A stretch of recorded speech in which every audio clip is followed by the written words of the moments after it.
On se retrouve pour la deuxième partie de notre chapitre sur le mouvement. On a vu les bases et maintenant on va plonger au cœur du système de commande. Comment le corps s'ajuste-t-il tout seul et surtout comment le cerveau orchestre nos actions les plus complexes. C'est ce qu'on va voir tout de suite. Pour commencer, regardons nos deux capteurs musculaires en action. À gauche, on a un étirement passif, le muscle s'allonge. Et là, qui réagit? C'est le fuseau neuromusculaire. On voit bien son activité, il signale ce changement de longueur. Maintenant, à droite, on a une contraction volontaire. Le muscle produit de la force. Cette fois-ci, c'est l'organe tendineux de Golgi qui s'emballe pour mesurer la tension. Pendant ce temps, le fuseau, lui, se calme, puisqu'il n'est plus étiré. Donc la distinction, elle est simple, mais elle est absolument fondamentale. Le fuseau neuromusculaire, c'est notre capteur de longueur. Il mesure l'étirement. L'organe tendineux de Golgi, c'est le capteur de force. Il mesure la tension. Ces deux infos sont totalement complémentaires et vous allez le voir, elles sont essentielles pour bien contrôler le mouvement. Voyons maintenant comment ces informations venues des capteurs déclenchent des ajustements immédiats, automatiques, grâce à des circuits très élégants qui se trouvent dans la moelle épinière. Ce sont les fameux réflexes spinaux. Alors, le plus connu, c'est le réflexe d'étirement, qu'on appelle aussi réflexe myotatique. C'est le fameux coup de marteau sur le genou chez le médecin. L'étirement du quadriceps active le fuseau neuromusculaire. L'info remonte et, ce qui est crucial, c'est qu'elle se connecte directement dans la moelle épinière aux neurones moteurs qui commandent ce même muscle. Le résultat, une contraction immédiate. Ce circuit est ultra rapide et il nous sert en permanence à ajuster notre posture sans même y penser. Mais ce circuit est encore plus malin qu'il n'y paraît. Il ne se contente pas de contracter le muscle qui a été étiré. Non. En même temps, il envoie un signal via un petit neurone intermédiaire qu'on appelle interneurone pour inhiber le muscle opposé, l'antagoniste. Concrètement, quand le quadriceps se contracte, les ischio-jambiers, derrière la cuisse, sont forcés de se relâcher. C'est ça l'inhibition réciproque. Ça garantit un mouvement fluide, ça évite que les muscles ne se battent l'un contre l'autre. Passons à un autre réflexe, le réflexe myotatique inverse. Lui, son rôle, c'est un système de protection. Imaginez que vous soulevez une charge bien trop lourde. La tension dans le muscle devient dangereusement élevée. L'organe tendineux de Golgi s'active alors très fort, il envoie un signal qui, via un interneurone inhibiteur, va tout simplement calmer le neurone moteur du muscle. Du coup, le muscle se relâche, ce qui protège le tendon et le muscle d'une potentielle déchirure. Et ces réflexes peuvent orchestrer des réponses encore plus complexes. La situation classique, vous marchez sur quelque chose de pointu, une punaise par exemple. La douleur va déclencher une double réaction au niveau de la moelle épinière. D'un côté, les muscles fléchisseurs se contractent pour retirer la jambe du danger, c'est le réflexe de flexion, mais pour ne pas tomber, le circuit active en même temps les muscles extenseurs de l'autre jambe pour qu'elle se tende et supporte tout le poids du corps. C'est le réflexe d'extension croisée. Tout ça est complètement automatique et instantané. Ces circuits réflexes ne sont pas juste là pour les situations d'urgence.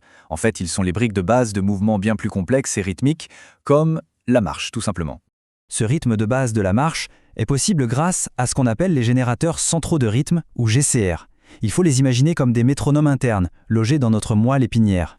Ces réseaux de neurones sont capables de produire tout seuls le patron d'activation alterné des muscles pour marcher, sans avoir besoin d'ordre constant du cerveau. Cette expérience, elle est très parlante. Regardez l'enregistrement. On voit ce rythme alterné parfait entre les muscles fléchisseurs et extenseurs.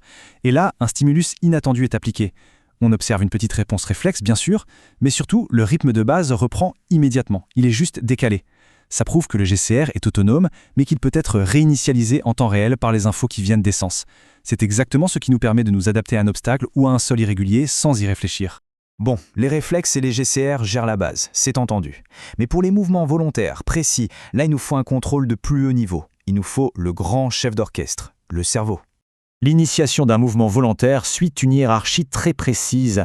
Prenons un geste simple, attraper une tasse de café. Étape 1. Le cortex pariétal postérieur identifie et localise la tasse dans l'espace. Étape 2. Les aires prémotrices planifient le geste, comment je vais bouger mon bras, à quelle vitesse, etc. Et enfin, étape 3, le cortex moteur primaire envoie les ordres finaux aux muscles pour exécuter ce plan. C'est une véritable chaîne de commandement. Et voici la carte de ce cortex moteur. C'est ce qu'on appelle l'homunculus moteur. Ce qui saute aux yeux, c'est que la taille des zones n'est pas du tout proportionnelle à la taille des parties du corps. Elle est proportionnelle à la complexité des mouvements qu'elle réalise. Regardez la taille des mains, des doigts, des lèvres, de la langue. C'est immense. Tout simplement parce que ces zones exigent un contrôle moteur d'une finesse extrême, que ce soit pour manipuler des objets ou pour parler. Le cortex ne travaille pas seul, il a une équipe de choc. D'abord, le cervelet, qui agit comme un coordinateur. Il compare le mouvement qui était prévu avec le mouvement qui est réellement en train de se faire. Et il fait des corrections en temps réel pour que tout soit fluide et précis. Et puis on a les ganglions de la base. Eux, leur rôle, c'est d'être des gardiens. Ils aident à sélectionner le bon programme moteur à lancer et surtout à inhiber tous les autres mouvements parasites qui pourraient interférer. Cette expérience est vraiment géniale pour comprendre le rôle du cervelet. En le refroidissant temporairement, on l'inactive. La ligne rouge, c'est le mouvement normal, rapide, précis. La ligne bleue, avec le cervelet endormi, on voit que le mouvement est lent, qu'il dépasse sa cible, ça s'appelle l'hypermétrie, et qu'il est très mal coordonné. Le geste devient saccadé, imprécis, c'est la preuve directe de son rôle de coordinateur. Pour démarrer un mouvement, les ganglions de la base utilisent un circuit appelé la voie directe. Alors, comment ça marche en version simplifiée ? Par défaut, les ganglions de la base bloquent une autre structure, le thalamus, dont le rôle est d'activer le cortex moteur. C'est comme un frein à main qui est serré en permanence. Pour bouger, le cortex ordonne au striatum de bloquer ce frein. En inhibant l'inhibiteur, on libère le thalamus qui peut enfin activer le cortex moteur et lancer le mouvement. C'est exactement comme desserrer le frein à main pour pouvoir démarrer. Bon, il est temps de rassembler un peu toutes ces pièces du puzzle. S'il y a une chose à retenir, c'est qu'un mouvement efficace n'est pas juste un ordre qui descend du cerveau.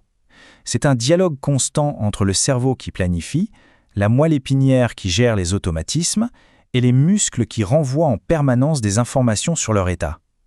C'est cette intégration parfaite à tous les niveaux qui permet la précision et la fluidité de toutes nos actions. Voilà, on a exploré en détail tout le système de contrôle du mouvement. Dans notre prochaine analyse, on va s'intéresser à celui qui exécute les ordres, celui qui génère la force, le moteur de l'action, le muscle squelettique.